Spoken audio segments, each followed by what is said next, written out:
Hi welcome to go job channel. ఇవాళ currency capital languages గురించి explain చేస్తున్నాను. మీరు అనుకోవచ్చు కరెన్సీ క్యాపిటల్ లాంగ్వేజెస్ ఇస్తారా ఎగ్జామ్‌లో అని. కంపల్సరీ ఇస్తారు ఫ్రెండ్స్. బ్యాంక్స్‌లో గాని, ఎస్ఎస్‌సిలో గాని, లేదా కాంపిటీటివ్ సెంట్రల్ గవర్నమెంట్ జాబ్స్‌లో గాని కంపల్సరీ 3-4 క్వెషన్స్ అది ఐదర్ కరెన్సీ క్యాపిటల్ లాంగ్వేజెస్ మీద ఇయొచ్చు. అంటే 4 కరెన్సీ క్వెషన్స్ ఇస్తారని కాదు. ఫిక్స్‌డ్‌గా కరెన్సీ క్యాపిటల్ లాంగ్వేజెస్ కలిపి మీరు 3-4 క్వెషన్స్ వస్తాయి మీకు. ఇవి easy bonus marks friends general awareness కానీ చాలా మంది నెగ్లెక్ట్ చేస్తుంటారు. క్యాపిటల్స్ అంటే మీరు అనుకోవచ్చు స్టేట్ క్యాపిటల్స్ తొందరగా చెప్పేయచ్చని కాదు సార్. కంట్రీ క్యాపిటల్స్ ఎక్కువ అడుగుతారు. మీరు ముందుగా గమనించుకోవాలి. ఫస్ట్ వచ్చేసి ఎక్స్‌ప్లెయిన్ చేస్తున్నాను ఫ్రెండ్స్. ఎట్లా అడుగుతాడు క్వెషన్స్ ఏ విధంగా అడుగుతారు నేను ఏ విధంగా చెప్పేది మీరు గమనించుకోవాలి. ప్లీజ్ జాగ్రత్తగా వినండి. Which is the capital of Russia? Which is the capital of Russia అనంగానే చాలా మంది ఏమనుకుంటారు న్యూఢిల్లీ అంటే మనకు తెలిసినప్పుడు కంట్రీ క్యాపిటల్ మన ఇండియా క్యాపిటల్ అది. పారిస్ అనంగానే తెలవదు. ఎందుకంటే యూరోపియన్ కంట్రీస్ కాబట్టి అది అనుకోవచ్చు. లండన్ అనంగానే కూడా తెలవదు. మాస్కో అనంగానే కూడా తెలవదు. కానీ దానికి ఈజియెస్ట్ వే ఏంటంటే ఇప్పుడు ఐఫిల్ టవర్ ఎక్కడ ఉంటదని చాలా మందికి తెలిసుంటది. అది ఎందుకంటే వండర్ కాబట్టి. సో ఐఫిల్ టవర్ ఎక్కువ ఎక్కడ ఉంటది అని అనంగానే పారిస్ అని ఎవరు చెప్పరు. ఫ్రాన్స్ కంట్రీలో ఉంటదనుకుంటారు. France capital Paris. అంటే ఇది కూడా కాదు. లండన్ అనంగానే ఈజీగా అందరూ ఐడెంటిఫై చేస్తారు ఫ్రెండ్స్. లండన్ బ్రిటిషర్స్ కాలం నుంచే మన స్వతంత్రం రాకముందు మన ఇండియాని పాలించిన బ్రిటిషర్స్ కాలం మన క్యాపిటల్ సిటీ లండన్ అని తెలుసుకోవాలి. అది కాదు. సో, మిగిలిపోయింది ఒక మాస్కో కాబట్టి ఆటోమేటిక్‌గా మాస్కో అన్న విషయం ఉన్న ఒక ఆప్షన్ మాస్కో కాబట్టి right answer is Moscow. Friends ఈ విధంగానే క్వెషన్స్ అడిగితే వస్తాయని కాదు. ఇట్లా క్వెషన్స్ నేను ఫ్రేమ్ చేశాను. ఏ క్వెషన్స్ అయినా రావచ్చు. 193 క్యాపిటల్స్, 193 కంట్రీస్ ఉన్నాయి. ఆ క్యాపిటల్ సిటీస్ మీరు కంపల్సరీ చదువుకోవాలి. ఎందుకంటే ఈవీఎస్‌లో మీరు 2-3 మార్క్స్ ఈజీగా గెయిన్ చేసుకోవాలి సార్. బ్యాంకింగ్ ఎగ్జామ్‌లో నుంచి, ఎస్ఎస్‌సి ఎగ్జామ్‌లో నుంచి. నెక్స్ట్ క్వెషన్ వచ్చేసి friends. Next what is the currency of France? Currency of France friends rupee. Rupee అనగానే మనం ఈజీగా ఐడెంటిఫై చేయొచ్చు. మన Indian currency rupee. Plus Sri Lankan currency కూడా రూపీ. కాకపోతే శ్రీలంకన్ రూపీ అంటారు. నేపాల్ కరెన్సీ కూడా రూపీ. అదే నేపాల్ కరెన్సీ నేపాలియన్ రూపీ అంటారు. మనకి ఎప్పుడైనా గుర్తుంచుకోండి రూపీ అనగానే ఎప్పుడైనా ఇదే question what is the currency of Nepal అనగానే మీకు రూపీ అనే ఆన్సర్ ఇయ్యంగానే డైరెక్ట్ క్లిక్ చేయాలి. అందులో నేపాలియన్ రూపీ ఉంటే మాత్రమే క్లిక్ చేయాలి. Suppose this is the question what is currency of Nepal అన్నారనుకోండి. రూపీ అని ఆన్సర్ ఇచ్చేస్తారు. కానీ that is the wrong answer. Nepal rupee అన్న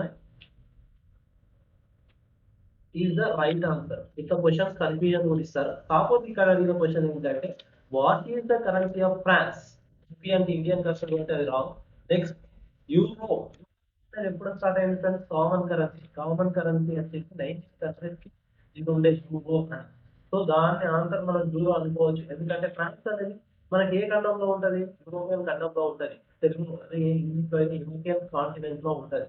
సో యూరో అని తద్వారా తీసుకున్న 19 countries is the right answer ఇందులో.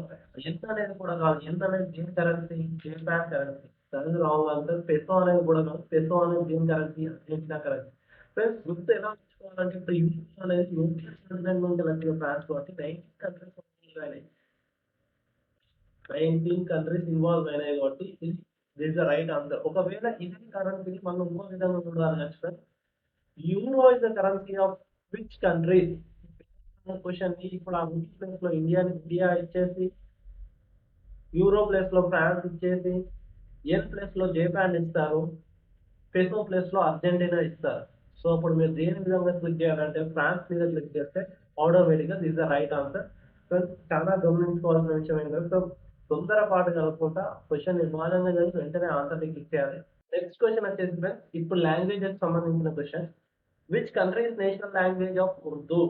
ఈ క్వెషన్ ఈ విధంగా కన్‌ఫ్యూజన్ కలగదు. లేకపోతే what is the language of countries name ఇస్తాడు అప్పుడు. లాంగ్వేజెస్ ఇస్తాడు. కాకపోతే ఇక్కడ గమనించాల్సిన విషయం ఏంటంటే, వాడు లాంగ్వేజ్ ఇచ్చి కంట్రీ ఏం అడుగుతుండు. ఇక్కడ కన్‌ఫ్యూజన్. ఇదే మీరు గమనించుకోవాలి. మీకు ఆప్షన్స్ వచ్చేసి ఏమున్నాయి అందులో? ఆప్షన్స్ వచ్చేసి ఏమున్నాయి? ఇండియా. ఇండియా అంటే చాలా మందికి మన నేషనల్ లాంగ్వేజ్ ఏంది? హిందీ. మన నేషనల్ లాంగ్వేజ్ వచ్చి హిందీ. దీని ఆన్సర్ ఇండియాది. బంగ్లాదేశ్ అంటే ఏంటి ఫ్రెండ్స్? బెంగాలీ. ఆఫ్ఘనిస్తాన్ వచ్చేసి అఫ్ఘానీ. బట్ మిగిలిపోయిన ఆన్సర్ ఏంటంటే Pakistan. This is the right answer. మన దాంట్లో కూడా ఉర్దూ మాట్లాడతారు. ఉర్దూకు, హిందీకి చాలా దగ్గర పోలికలు ఉన్నాయి కదా అని మన వాళ్ళందరూ ఇండియా క్లిక్ చేసినట్టు దీన్ని. The wrong answer friends. Friends అది చాలా ఈజీ గమనించుకోవాలి. So the right answer is Pakistan. ఇప్పుడు అదే క్వశ్చన్ ఇంకో తీరులో కూడా అడగచ్చు. What is the language of Pakistan అని అడుగుతారు. లేకపోతే ఇంకేదైనా క్వశ్చన్ అడగచ్చు. అప్పుడు లాంగ్వేజెస్ ఇస్తే ఆ ఉర్దూ అనే ఆప్షన్ మీద క్లిక్ చేయాలి. సో ఫ్రెండ్స్, కేర్ఫుల్ ఉండాలి అబ్జర్వ్ చేసేటప్పుడు, చాలా జాగ్రత్త. Which country capital is ఒటావా? ఇప్పుడు కూడా చూసారా, సేమ్ ఇప్పుడు ఆన్సర్ ఇచ్చేసింది, మీకు క్యాపిటల్ ఇచ్చేసింది, కంట్రీ అడుగుతుంది. చాలా మంది ఏమనుకుంటారంటే ఏ కంట్రీ ఇస్తాడు క్యాపిటల్స్ అడుగుతారని గ్యారంటీ లేదు ఫ్రెండ్స్. క్యాపిటల్ ఇచ్చి కంట్రీ పేరు కూడా అడగచ్చు. అది ఇంకా డిఫికల్ట్ క్వశ్చన్, ఎందుకంటే కంట్రీ క్యాపిటల్స్ అడిగితే ఎవరైనా మేనేజ్ చేయగలుగుతారు. కానీ ఒటావా ఒటావా అని అడిగినప్పుడు విచ్ కంట్రీ క్యాపిటల్ ఇస్ ఒటావా, మీకు అక్కడ ఆప్షన్ చూడండి. ఫస్ట్ ఆప్షన్ వచ్చేసి ఏముంది, యుఎస్ఏ ఉంది. యుఎస్ఏ క్యాపిటల్ సిటీ ఏంది, Washington DC. So first answer is wrong answer. Mexico capital అడిగింది. మెక్సికో క్యాపిటల్ సంథింగ్ వేరేది ఉంటుంది. సుడాన్ క్యాపిటల్ కూడా ఆఫ్రికన్ కంట్రీస్ లో ఉంటుంది. But the last answer Canada is the right answer. Why? Because USA, Canada అనేది north countries, north American countries, అంటే ఉత్తర ఖండం నుంచి వచ్చినాయి, నార్త్ అమెరికన్ కాంటినెంట్ నుంచి వచ్చినాయి. కాబట్టి ఈ రెండింటిలో ఏదో ఒకటి దగ్గర పొలికలు ఉంటాయి. కాబట్టి ఒటావా is the right answer for Canada. Friends, ముఖ్యంగా గమనించాల్సిన విషయం ఏంటంటే చాలా క్యాపిటల్ సిటీస్ పేర్లు ఇచ్చే కంట్రీ అడుగుతారు. ఎందుకంటే వాళ్ళకి ఆన్సర్ చేయకుండా ఉండాలని చూస్తారు. ఏ కాంపిటేటివ్ ఎగ్జామ్ అయినా తొందరగా ఆన్సర్ చేస్తే దాని విధానం చాలా మంది షార్ట్ లిస్ట్ అవుతారు కదా, ఎక్కువ ఫిల్టర్ చేయడానికి వాళ్ళు చూస్తారు. కాబట్టి మీరు ఆటోమేటిక్ గా గుర్తుంచుకోవాల్సింది ఏంటంటే క్యాపిటల్ సిటీస్ ని బాగా చదువుకోవాలి. విచ్ కంట్రీ క్యాపిటల్ ఇస్ ఒటావా అని అడిగినప్పుడు Canada is the right answer. Please click on it. What is the national language of Brazil? National language అంటే ఏంటి ఫ్రెండ్స్? మన దేశం యొక్క లాంగ్వేజ్ అంటారు. నేషన్ అంటే ఒక కంట్రీ అంటారు దాన్ని. నేషన్ అంటే ఒక కంట్రీ అంటారు. అందుకే నేషనల్ లాంగ్వేజ్ అని. అంటే ఏ ఒక్క కంట్రీ యొక్క లాంగ్వేజ్ బ్రెజిల్ కి సంబంధించింది. బ్రెజిల్ అంటే ఒక కంట్రీ కదా, దాని లాంగ్వేజ్ ఏందని అడుగుతుండు. నెక్స్ట్ ఫస్ట్ వాళ్ళ ఆప్షన్స్ చూసుకోండి ఫ్రెండ్స్. హిందీ అన్నాడు. హిందీ అనేది రైట్ ఆన్సర్ అవుతుందా కాదు, ఇండియన్ క్యాపిటల్. బ్రెజిల్ కి సంబంధించి ఫ్రెంచ్ అన్నారు. ఫ్రెంచ్ నేషనల్ దేనికి అవుతుంది, ఫ్రాన్స్ యొక్క లాంగ్వేజ్ ఫ్రెంచ్, ఎఫ్ తో స్టార్ట్ అవుతుంది. తమిళ్ అన్నారు. తమిళ్ దేని లాంగ్వేజ్, శ్రీలంక. సో అది రాంగ్ ఆన్సర్. మిగిలిపోయింది ఏంటి అంటే Portuguese is the right answer. ఎప్పుడైనా మీరు ఆప్షన్స్ చూసుకున్నాం అనుకో మీకు తేలికపాటు ఆన్సర్స్ వస్తాయి. ఎందుకంటే ఆప్షన్స్ ద్వారానే మనం ఈజీగా తెలుసుకోవచ్చు. ఇప్పుడు పోర్చుగీస్ అంటే దాదాపు చాలా మందికి తెలియకపోవచ్చు. అంత చదువుకొని కూడా, చదువుకొని పోయినా కూడా అంత మెమరీగా ఉండకపోవచ్చు. సో మనం ఆప్షన్స్ తోటి ఆన్లైన్ అవుట్ తీసుకున్నప్పుడు ఆటోమేటిక్ గా మనకు గుర్తుంటుంది ఫ్రెండ్స్. నెక్స్ట్ క్వశ్చన్ వచ్చేసి how many countries will follow the currency of euro? ఇది చాలా ఇంపార్టెంట్ ఫ్రెండ్స్. ఎందుకంటే how many countries will follow the currency of euro? Euro అనేది ఇంతకుముందే చెప్పిన ఫ్రెండ్స్, యూరోపియన్ కాంటినెంట్ ఎక్కువ ఫాలో అవుతుంది. యూరోపియన్ కాంటినెంట్ ఎక్కువ ఫాలో అవుతుంది కాబట్టి ఇందులో యూరోపియన్ కాంటినెంట్ లో ఎన్ని కంట్రీస్ యూరో అనే కరెన్సీ ఫాలో అవుతున్నాయి? అందులో ఆప్షన్స్ ఇచ్చేసి 22 అన్నారు, 18 అన్నారు, 17 అన్నారు. సో ఇది బంట గుర్తొచ్చే చాలా ఇంపార్టెంట్ క్వశ్చన్ ఫ్రెండ్స్. చాలా కాంపిటేటివ్ ఎగ్జామ్ లో వస్తుంది. చాలా వరకు చాలా ఇంపార్టెంట్ ఇది. ఎందుకంటే ఇట్లాంటి క్వశ్చన్స్ ఎవ్వరు ఆన్సర్ చేయలేరు. మాక్సిమం చాలా ఇంటెలిజెన్స్ లో చాలా డెప్త్ గా చదివిన వాళ్ళు మాత్రమే ఆన్సర్ చేయగలరు. The right answer is 19. 17 కాదు, 18 కాదు, 22 కాదు. How many countries will follow the currencies of euro అన్నప్పుడు 19 కంట్రీస్. రీసెంట్ గా యూరో నుంచి బయటకు వచ్చిన కంట్రీ ఏంటంటే బ్రిటన్. ఈ క్వశ్చన్ కంపల్సరీ అడుగుతారు. Which country has came out from the euro currency అన్నప్పుడు అది బ్రిటన్. బ్రిటన్ కంట్రీ అనేది బయటకు వచ్చింది. ఇది కూడా అడిగే ఛాన్సెస్ ఉంది ఫ్రెండ్స్. ఖచ్చితంగా గుర్తుపెట్టుకోండి. What is the currency of Nepal? ఇంతకు ముందే చెప్పాను. నేపాల్ కరెన్సీ నేపాలీ రూపీ అవుతుంది. కాకపోతే ఇక్కడ నేపాలీ రూపీ, ఇండియన్ రూపీ అని ఆప్షన్స్ లో లేదు కాబట్టి రూపీ అని ఇచ్చినప్పుడు కూడా మీరు ఆన్సర్స్ చేసుకోవచ్చు. So rupee is the answer, right answer. Dollar అంటే యూఎస్ డాలర్ ఉండొచ్చు, ఆస్ట్రేలియన్ డాలర్ ఉండొచ్చు, ఏది ఏదైనా ఉండొచ్చు. వాట్ అనే కరెన్సీ దేనికి సంబంధించింది? ఇది Thailand friends. So this the wrong answer. Rand అనే కరెన్సీ దేనికి సంబంధించింది? ఇది సౌత్ ఆఫ్రికా, ఇది థాయిలాండ్. డాలర్ అనేది కూడా యుఎస్ఏ, లేకపోతే ఆస్ట్రేలియా ఉంటుంది. Australia dollars. డాలర్స్ లో కూడా డిఫరెంట్ టైప్స్ ఉంటాయి, Australian dollar, US dollar. So rupee is the right answer.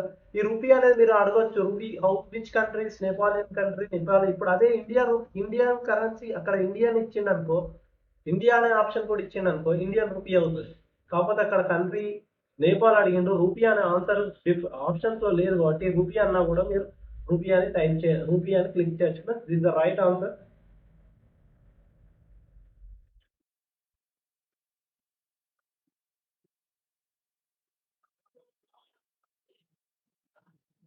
What is the currency and capital of Australia? ఇక్కడ చూడు క్వశ్చన్స్ చూడు ఎలా ఇచ్చాడు. కరెన్సీ అడిగాడు, క్యాపిటల్ ఇచ్చాడు మిమ్మల్ని కన్ఫ్యూజ్ చేయడానికి. ఇట్లాంటి క్వశ్చన్స్ కంపల్సరీ అడుగుతారు, టిపికల్ క్వశ్చన్స్ అడుగుతారు, ఎందుకంటే కాంపిటేటివ్ ఎగ్జామ్ వాటి చాలా ప్రిపరేషన్ చేయాలని వాళ్ళ ఉద్దేశం. సో అలాంటప్పుడు కన్ఫ్యూజన్ చేస్తారు, లాజికల్ గా థింకింగ్ చేయమంటారు, లేకపోతే మీ బ్రెయిన్ కి ఒక సెకండ్ లో ఆలోచన పడేటట్టు చేస్తారు. చూడండి ఇక్కడ ప్యారిస్ డాలర్ ఉంది. ప్యారిస్ అనేది దేనికి సంబంధించింది? ఇది దేనికి సంబంధించింది? ప్యారిస్ అంటే ఫ్రాన్స్. సో వాళ్ళు డాలర్ అని ఇచ్చాడు. డాలర్ లోనే ఇంతకు ముందే చెప్పాను, డాలర్ రెండు రకాలు. డాలర్ అనేది రెండు రకాల కంట్రీస్ ఉంటాయి. అది ఒకటి యుఎస్ఏకి, రెండోది ఆస్ట్రేలియా. బట్ ప్యారిస్ అని ఇచ్చాడు. ప్యారిస్ దేనికి? ఫ్రాన్స్ కి సంబంధించింది. సో అది రాంగ్ ఆన్సర్. అక్కడ ఆస్ట్రేలియా గురించి అడుగుతాడు. క్యాన్బెరా అని ఇచ్చాడు. Canberra Australian dollar. నేను ఇంతకు ముందే చెప్పాను, ఆస్ట్రేలియన్ డాలర్ ఉంటుంది, యుఎస్ డాలర్ ఉంటుంది. ఆన్సర్ ఆస్ట్రేలియాకి ఆస్ట్రేలియన్ డాలర్ కరెన్సీ వాడతారు వాళ్ళు. So this is the right answer. ఇక్కడ మీరు క్యాపిటల్ సిటీ తెలవకుండా ఒక కరెన్సీ తెలిసిన దానికి వచ్చే ఆన్సర్ ని పట్టుకొని మీరు క్యాన్బెరానో కాదో చూసుకోవచ్చు. కాకపోతే కింద గమనించాల్సిన విషయం ఏంటంటే ఇక్కడ సిడ్నీ ఆస్ట్రేలియన్ డాలర్ అని ఇచ్చాడు, ఇక్కడ కూడా ఆస్ట్రేలియన్ డాలర్ అని ఇచ్చాడు. ఇక్కడ మీరు అనుకోవచ్చు సిడ్నీ అని ఉంటుందని, అక్కడ సిడ్నీ అనేది కాదు. మళ్ళీ అక్కడ మిమ్మల్ని టిపికల్ క్వశ్చన్స్ డిఫికల్ట్ గా చేస్తారు. ఇక్కడ మూడు ఆస్ట్రేలియన్ డాలర్ కి ఇచ్చాడు. ఇక్కడ ఆస్ట్రేలియన్ డాలర్, ఇక్కడ ఆస్ట్రేలియన్ డాలర్, ఇక్కడ ఆస్ట్రేలియన్ డాలర్, అంటే మూడు టిపికల్ ఆన్సర్స్ ఇచ్చాడు. మరి అది ఎందులో కరెక్ట్ అంటే మీరు సబ్జెక్ట్ ఉంటేనే మాత్రమే ఆన్సర్ ని క్లిక్ చేయగలుగుతారు, లేకపోతే నెగిటివ్ మార్కింగ్ ఉన్నది కాబట్టి వదిలేయాలి. ఇట్లాంటి క్వశ్చన్ ఏదో తెలివితోటి చేస్తే మీకు ఆన్సర్ ఆటోమేటిక్ గా రాంగ్ అవుతుంది. సిడ్నీ అనేది రాంగ్ క్యాపిటల్ సిటీలో, పెర్త్ అనేది రాంగ్.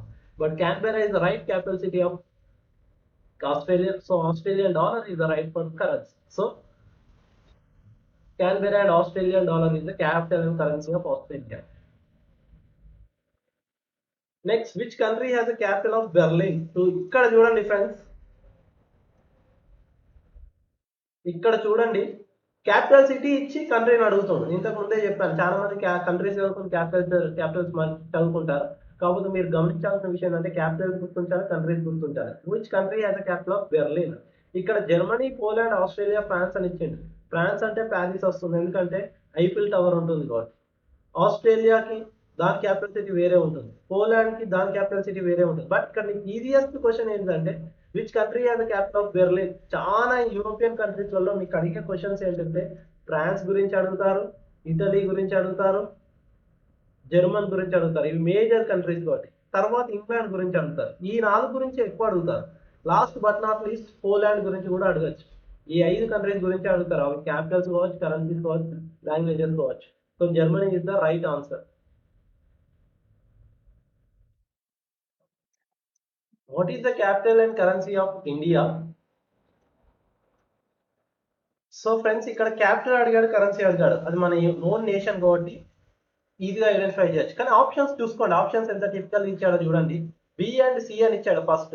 ఆ బిలో ఏమి ఇచ్చాడు? న్యూఢిల్లీ ఇచ్చాడు. సిలో ఏమి ఇచ్చాడు? ఊపి ఇచ్చాడు. డిలో ఏమి ఇచ్చాడు? నన్ను ఇచ్చాడు. అంటే ఏది కాకపోవచ్చు అని. కాబట్టి ఆప్షన్స్ చూడండి, మీకు ఆన్సర్ తెలివితేటంతో ఇచ్చాడు. B and C. మీరు ఆన్సర్ ఏమనుకుంటారు? న్యూఢిల్లీ, రూపీ ఉన్నది కదా, రెండింటిని క్లిక్ చేయొచ్చు కాదు. అదే తప్పు. తప్పు అడుగు వేసినట్టు ఉంటుంది. ఏ ఆప్షన్ అనేది బి అండ్ సి ఇచ్చాడు. బిలో న్యూఢిల్లీ ఉంది, సిలో రూపీ ఉంది. Right answer B and C. అట్లా ఆప్షన్స్ అనేది ఆప్షన్స్ ఇచ్చి ఆప్షన్ మోడల్ క్వశ్చన్స్ కూడా ఇస్తారు. ఇట్లాంటివి ఆప్షన్ మోడల్ క్వశ్చన్స్ అంటారు వీటిని.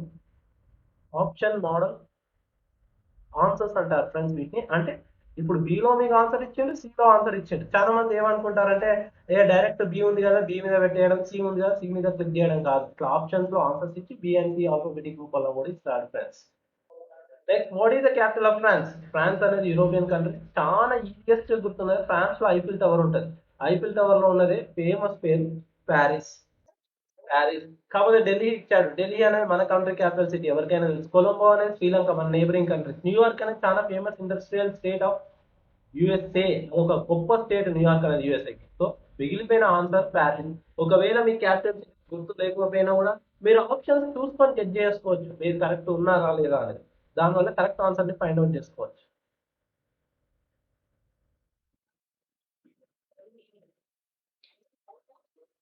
Which countries language is English? English అనే కంట్రీస్ లాంగ్వేజ్ ఏది? చూడు ఫస్ట్ ఆప్షన్ చూసుకోండి ఫ్రెండ్స్. ఫ్రాన్స్. ఫ్రాన్స్ అనేది ఏంటి? ఫ్రెంచ్, ఎఫ్ తోటి స్టార్ట్ అవుతుంది. ఇండియాకి సంబంధించి హిందీ. బెల్జియం. బెల్జియం సంబంధించి బెల్జ్ అనే లాంగ్వేజ్ వస్తుంది. సో ఈ కంట్రీస్ కాకుండా యూఎస్ఏ మిగిలిపోయిన ఆప్షన్ ఆడ్ వన్ అవుట్ తీసుకున్నాము. యుఎస్ఏ. మీకు ఒకవేళ గుర్తు లేకున్నా ఆప్షన్స్ తీసుకొని ఆన్సర్స్ ఫైండ్ అవుట్ చేసుకోండి. క్వశ్చన్స్ అనేవి ఈ విధంగా వస్తాయి, ఇవే క్వశ్చన్స్ వస్తాయి కాదు. మీరు చదువుకోండి, చదువుకున్న తర్వాత మీరు ఆ దూరం అయినందుకు కొన్నిసార్లు గుర్తుకు రాకుండా కూడా మీ ఆప్షన్స్ ని అవుట్ బై అవుట్ ప్రకారం తీసుకున్నా మీకు ఆన్సర్ అనేది తొందరగా ఫైండ్ అవుట్ చేయొచ్చు ఫ్రెండ్స్. కాంపిటేటివ్ ఎగ్జామ్ లో ఎంత తొందరగా ఆన్సర్ ఫైండ్ అవుట్ చేస్తే అంత మీరు టైం సేవ్ చేసుకున్నట్టు ఉంటుంది.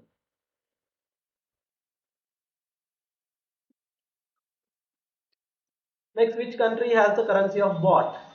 బాట్ అనే కరెన్సీ ఎక్కడ ఉంది అని అడిగారు. ఫస్ట్ ఆప్షన్స్ చూడండి. కింది ఆప్షన్ చూస్తాం. యూఎస్ఏ అందరికి తెలిసింది డాలర్, ఎందుకంటే చాలా మంది యూఎస్ వెళ్ళిపోతారు. డాలర్ రూపంలో ఇండియన్స్ కరెన్సీ ఫైండ్ అవుట్ చేస్తారు. థాయిలాండ్ తెలియకపోవచ్చు. చైనా మన పక్కదే కాబట్టి ఎన్ అంటారు, యాన్ అంటారు, సారీ. జపాన్ ఎన్ అంటారు. ఈ జపాన్ చైనాకి వై తోటి స్టార్ట్ అవుతుంది. సో అలా గుర్తు లేకుండా కూడా వై తోటి స్టార్ట్ అయ్యే క్యాన్సిల్ కావచ్చు కాబట్టి థాయిలాండ్ ఇది an Asian country. But, this is the right answer. కొన్నిసార్లు జాగ్రత్తగా ఉండండి ఫ్రెండ్స్. రాకుండా కూడా పెట్టాలని ట్రై చేస్తే మీకు నెగిటివ్ మార్కులు ఉంటుంది. అనవసరం ఆప్షన్ కొనుక్కోపోతారు, మార్క్ కోల్పోయే ఛాన్స్ వస్తుంది. What is the currency of Argentina? Argentina currency dollar అంటే యుఎస్ఏ కానీ ఆస్ట్రేలియా కానీ చెప్పినట్టు, rupee India, rand south Africa. మీకు ఆన్సర్స్ తెలియకున్నా కూడా మీకున్న లోక జ్ఞానం లేకుండా పరిజ్ఞానంతో కొంచెం చదువుకున్నా కూడా మీరు అవుట్ మ్యాన్ అవుట్ ద్వారా కూడా మీరు ఈజీగా మీ ఆన్సర్స్ ని ఫైండ్ అవుట్ చేయొచ్చు. This is the right answer పెసు.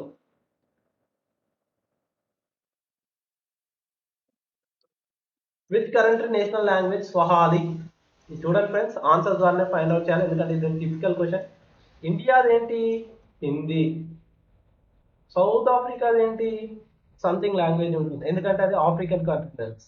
But స్వహాలి అనేది ఆఫ్రికన్ కాంటినెంట్స్ కి వచ్చింది. ఈజిప్ట్ అనేది ఆఫ్రికన్ కాంటినెంట్, కెన్యా అనేది ఆఫ్రికన్ కాంటినెంట్. ఈ మూడు ఆఫ్రికన్ కాంటినెంట్స్ ఇచ్చాడు. ఇండియా అనేది ఒక Asian continent.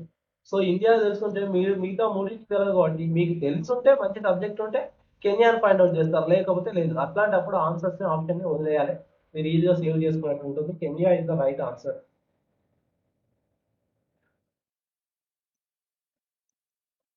What is the language, national language of Saudi Arabia? Saudi Arabia దేనికి సంబంధించి ఏషియన్ కాంటినెంట్. ఇక్కడ చూడండి, ఇంగ్లీష్ అనేది యుఎస్ఓకి ఆస్ట్రేలియాకి వస్తుంది, ఎందుకంటే వాళ్ళ లాంగ్వేజ్ అట్లాంటిది కాబట్టి. ఈ ఆస్ట్రేలియా యుఎస్ వాళ్ళు ఎక్కువ ఇంగ్లీష్ స్పీక్ చేస్తారు. ఇంగ్లాండ్, ఎప్పుడైనా గుర్తుంచుకోండి ఫ్రెండ్స్, ఇంగ్లీష్ అనే లాంగ్వేజ్ ఆస్ట్రేలియా, యుఎస్, ఇంగ్లాండ్ వీళ్ళు మాత్రమే ఎక్కువ మాట్లాడతారు. వాళ్ళు వీళ్ళకి చాలా ప్రైమరీ లాంగ్వేజ్ ఇంగ్లీష్. మిగతా కంట్రీస్ వాళ్ళ వాళ్ళ నేషనల్ లాంగ్వేజ్. ఇండియా, హిందీ అనేది ఇండియా అందరికి తెలిసిందే. ఉర్దూ అనేది పాకిస్తాన్ మన నైబరింగ్ కంట్రీ. మరి మిగిలిపోయింది ఏంటిది? అరబిక్. సో ఇట్లా ఆడ్ బై అవుట్ ద్వారా కూడా మీరు ఆన్సర్ అనేది ఫైండ్ అవుట్ చేసుకోవచ్చు. What is the national language of south Sudan? South Sudan is అనే ఇస్లామిక్ కంట్రీ. ఇది కూడా ఇప్పుడు చూడు, ఇస్లామిక్ కంట్రీస్ లో ఎన్ని లాంగ్వేజెస్ ఈజీగా ఫైండ్ అవుట్ చేయొచ్చు. ఒకటి ఉర్దూ, ఒకటి అరబిక్. కాకపోతే మీరు సౌత్ సుడాన్ ఇస్లామిక్ కంట్రీ కదా, దాని ఉర్దూ వాళ్ళ లాంగ్వేజ్ కూడా ఇట్టే ఉంటది కావచ్చు అనుకుంటారు, కానీ అక్కడనే తప్పు చేస్తున్నారు. వాళ్ళ లాంగ్వేజ్ అనేది English. This the right answer, this the wrong answer. అట్లా కూడా క్యాలిక్యులేట్ చేసుకున్నా మోసపోతారు ఫ్రెండ్స్. ఎక్కువ శాతం సబ్జెక్ట్ అనేది దాన్ని పట్టుకొని ఆర్డినరీ అవుట్ ద్వారా చేసుకోవాలి. ఫ్రెంచ్ అనేది ఆటోమేటిక్ ఫ్రెంచ్ సంబంధించింది, ఫ్రాన్స్ సంబంధించింది.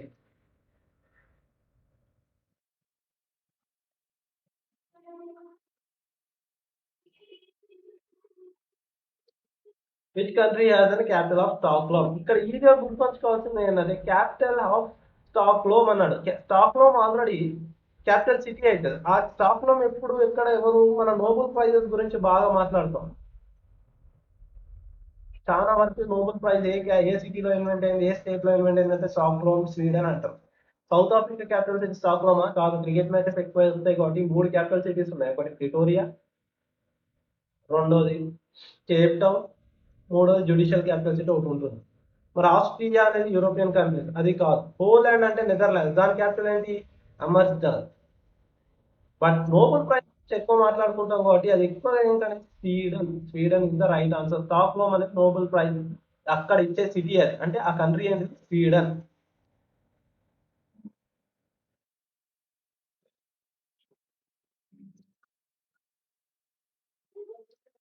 Which country have three capital? ఇట్లాంటి క్వశ్చన్స్ ఎక్కువ ఇస్తారు సార్, చాలా గమనించుకోవాలి. మనం అనుకుంటాం ఒక కంట్రీ క్యాపిటల్ ఇచ్చి రాస్తాం, లేకపోతే క్యాపిటల్ ఇచ్చి కంట్రీ ఫైండ్ అవుట్ చేస్తారు. అట్లాంటి క్వశ్చన్స్ చాలా తక్కువ ఇస్తారు, ఎక్కడో mind. Which country has 3 capital. Which country has 3 Capitals అంటే మెనీ కంట్రీస్ ఉండొచ్చు. కాకపోతే మనం ఉన్న ఆప్షన్స్ లో చూసుకోవాలి. ఇండియాకి 3 క్యాపిటల్స్ ఉన్నాయా? లేవు. ఒకటే క్యాపిటల్ ఉంది. నేపాల్‌కి ఒకటే క్యాపిటల్ ఉంది. బంగ్లాదేశ్‌కి ఒకటే క్యాపిటల్ ఉంది. ఇండియాకి న్యూఢిల్లీ, నేపాల్‌కి కాఠ్మండు, బంగ్లాదేశ్‌కి ఢాకా. ఇవి ఈజియెస్ట్ ఆన్సర్. ఇక్కడ మీకు పెద్దగా నాలెడ్జ్ లేకున్నా కూడా ఈ మూడింటిని ఆడ్ మ్యాన్ అవుట్ తీసేసినా కూడా సౌత్ ఆఫ్రికాకి అనేది ఈ మూడింటిలో ఒక్కొక్కటే క్యాపిటల్ ఉంది కాబట్టి మిగిలిపోయిన ఆన్సర్ ఏంటి? ఉన్న సౌత్ ఆఫ్రికా వాటి. South Africa 3 capital cities. లేకపోతే మంచి నాలెడ్జ్ ఉంటే సబ్జెక్ట్ ఉంటే ఆటోమేటిక్‌గా వాళ్ళు డైరెక్ట్ క్లిక్ చేయొచ్చు. సబ్జెక్ట్ లేకున్నా కూడా మీకు ఉన్న ఆప్షన్స్ తోటి మీకు కరెక్ట్ చిన్న బేసికల్ నాలెడ్జ్ ఉన్నా కూడా లౌక్యం అనేది తెలిసినా కూడా మీరు ఆప్షన్స్‌కి వెళ్తే ఆన్సర్స్ ఫైండ్ ఔట్ చేయొచ్చు ఆడ్ మ్యాన్ అవుట్ ద్వారా.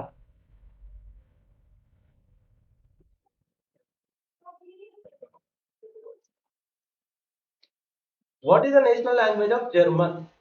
జర్మన్‌లోనే ఉంది. జర్మనీ ఆప్షన్స్‌లో చూడండి friends. Germany, Hindi, Urdu, English. German almost Germany అన్నాడు. అక్కడ ఆన్సర్ జర్మన్ కనిపిస్తే ఆటోమేటిక్‌గా అదే ఆన్సర్ అవుతది. ఎందుకంటే వాళ్ళ కంట్రీ‌లోనే లాంగ్వేజ్ అని స్పెసిఫై చేస్తారు. ఎవరు తెలవనోళ్ళు కూడా ఈజీగా ఐడెంటిఫై చేయొచ్చు. తొందరగా ఆన్సర్‌ని పాయింట్ ఔట్ చేసుకోవచ్చు. హిందీ అనేది ఇండియన్ లాంగ్వేజ్. ఉర్దూ అనేది మన నైబరింగ్ పాకిస్తాన్ లాంగ్వేజ్. ఇంగ్లీష్ అనేది బేసికల్‌గా యూఎస్, ఇంగ్లాండ్, ఆస్ట్రేలియాకి ఎక్కువ యూజ్ చేస్తారు ఈ లాంగ్వేజ్. సో ఇట్లా ఆప్షన్స్ ని ఆడ్ బై అవుట్ ద్వారా కూడా తీసుకోవచ్చు. మీకు పెద్దగా నాలెడ్జ్ లేకున్నా కూడా చదువుకొని పోయి అంత దూరం మెమరీ కొంచెం మర్చిపోయినా కూడా మీకు ఆప్షన్స్ తోటి మీరు ఆన్సర్స్ అనేటివి ఫైండ్ అవుట్ చేసుకోవచ్చు ఫ్రెండ్స్. ఇట్లాంటి క్వశ్చన్స్ ఎక్కువ జనరల్ గా వస్తుంటాయి. Which is the national language of Bangladesh? Bangladesh అనేది మన కంట్రీస్ నుంచి రిలీజ్ అయ్యి సారీ 1971 లో వార్ జరిగినప్పుడు బంగ్లాదేశ్ అనేది పాకిస్తాన్‌కి ఈ మన ఇండియన్ కంట్రీస్‌కి ఆ బంగ్లాదేశ్ మనం సపోర్ట్ చేసినప్పుడు వచ్చిన బంగ్లాదేశ్ కంట్రీ అది 1970లో. అది బంగ్లాదేశ్ అనేది వెస్ట్ బెంగాల్ పక్కకు ఉంటుంది కాబట్టి మన వెస్ట్ బెంగాల్‌లో లాంగ్వేజ్ ఏంటి? State language Bengali. Bengali is the right answer. English అనేది Bengali is the right answer.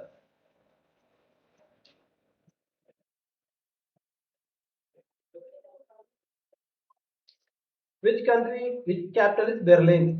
Germany. ఇది సబ్జెక్ట్ ఉంటే వస్తుంది ఫ్రెండ్స్. సబ్జెక్ట్ లేకున్నా తొందర మీరు పెట్టకపోయేదే మంచిది. అన్ని క్వశ్చన్స్ పెట్టడం కన్నా తెలిసిన క్వశ్చన్స్ పెడితే నెగిటివ్ మార్కింగ్ లో ఆల్మోస్ట్ క్వాలిఫై అయ్యే ఛాన్సెస్ ఉంటుంది.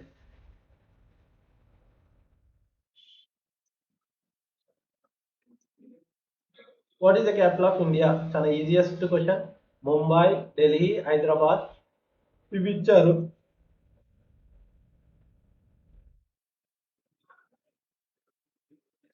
ముంబై అంటే మహారాష్ట్రకి, ఢిల్లీ అంటే ఇండియాకి, హైదరాబాద్ అంటే దేనికి? తెలంగాణకి. None of this but Delhi అని the right answer. Thank you friends. Thank you very much. మళ్ళీ చెప్తున్నాను, క్యాపిటల్స్ కరెన్సీ లాంగ్వేజెస్ లో మీకు 3 to 4 క్వశ్చన్స్ అనేది ఆటోమేటిక్ గా వస్తుంది. 3 to 4 క్వశ్చన్స్ అది బ్యాంక్స్ కావచ్చు, ఎస్ఎస్సిస్ కావచ్చు, లేకపోతే ఏదైనా సెంట్రల్ గవర్నమెంట్ కావచ్చు. ఈ 3 to 4 మార్క్స్ అనేది చాలా ఇంపార్టెంట్. ఇది ఒక స్టాటిక్ జీకే. 3 to 4 మార్క్స్ వచ్చినప్పుడు మీరు తొందరగా స్కోర్ చేసుకున్నారనుకో ఆటోమేటిక్గా మీ స్కోరింగ్ అనేది పెరుగుతుంది. ఇంకో విషయం ఏంటంటే ఇది పెద్ద కష్టపడాల్సిన విషయం ఏం లేదు. మీకు సబ్జెక్ట్ తెలియకున్నా కూడా ఆడ్ మెన్ అవుట్ మార్వా odd men odd men out అంటే ఆప్షన్స్ ద్వారా కూడా మీరు ఆన్సర్స్ ని ఫైండ్ అవుట్ చేసుకోవచ్చు. మీకు ఒక 20% 25% సబ్జెక్ట్ ఉంటే ఇవి మీరు ఆప్షన్స్ ద్వారా కూడా you can find answer. Thank you friends. ఈ వీడియోస్ మీ ఫ్రెండ్స్ కి షేర్ చేయండి, లైక్ చేయండి. ఎందుకంటే ఇట్లాంటి వీడియోస్ నాకు చేయడానికి ఎంకరేజ్ చేసినట్టు ఉంటుంది. మీకు ఏమైనా క్వెరీస్ ఉంటే కామెంట్ చేయండి, వెంటనే నేను రెస్పాండ్ అవుతాను.